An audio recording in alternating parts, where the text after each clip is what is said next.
Hello, kindergartners. I have another book for you guys.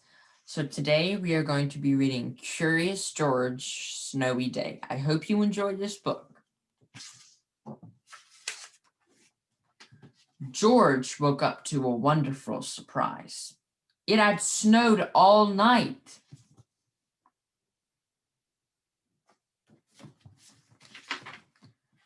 George was curious about all that clean, white snow.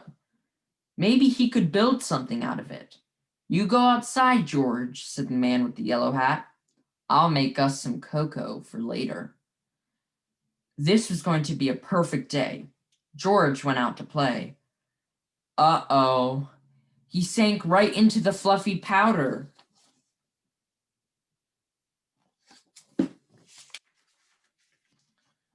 Bill, George's friend and neighbor, came by. He did not have any trouble walking on the snow. Hey, George, Bill said. I have an extra pair of cross-country skis you can have. Then Bill showed George how to ski by making zigzags through the snow. George could not wait to try it for himself.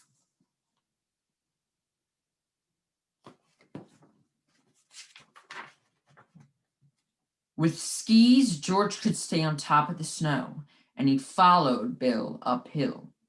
Suddenly, they heard a noise. Oink, oink, oink, oink. Bill said, I'm going to find out what that is. You wait here. George waited on top of the hill in the cold. His house looked so small and warm. George wanted to get home for his cocoa. Was Bill coming back?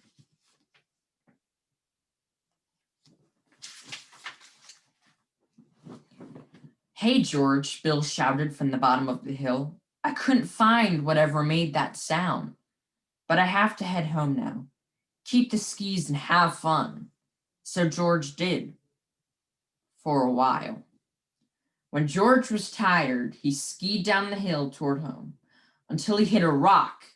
His skis flew off and George tumbled the rest of the way down.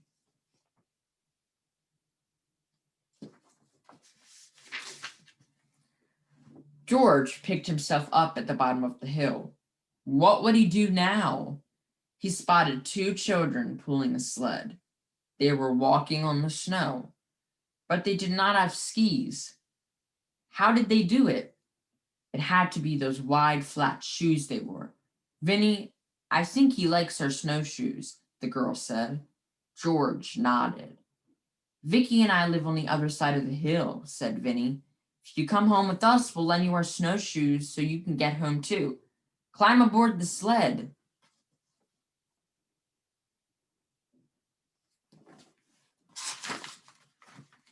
It was fun to sail down another hill, but now George was even farther from his house. Here you go, monkey, Vicky said. She gave George her snowshoes and climbed on the sled. Bye, monkey. Good luck.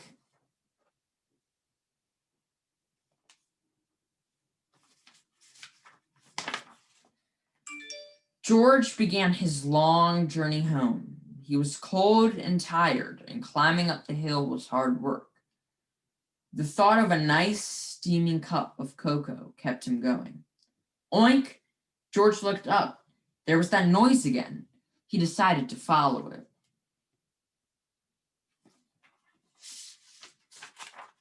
A cold, lost pig.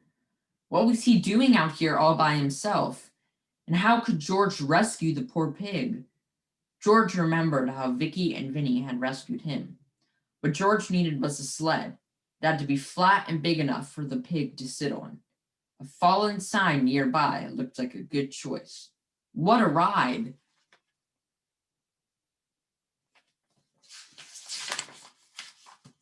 When George got home, he found his neighbor, Farmer Rankins, talking to the man with the yellow hat. Thanks for bringing my pig home, George, the farmer said. He got out last night before it snowed. Good work, George, said the man with the yellow hat. There's some cocoa waiting for you inside. That was exactly what George had hoped to hear.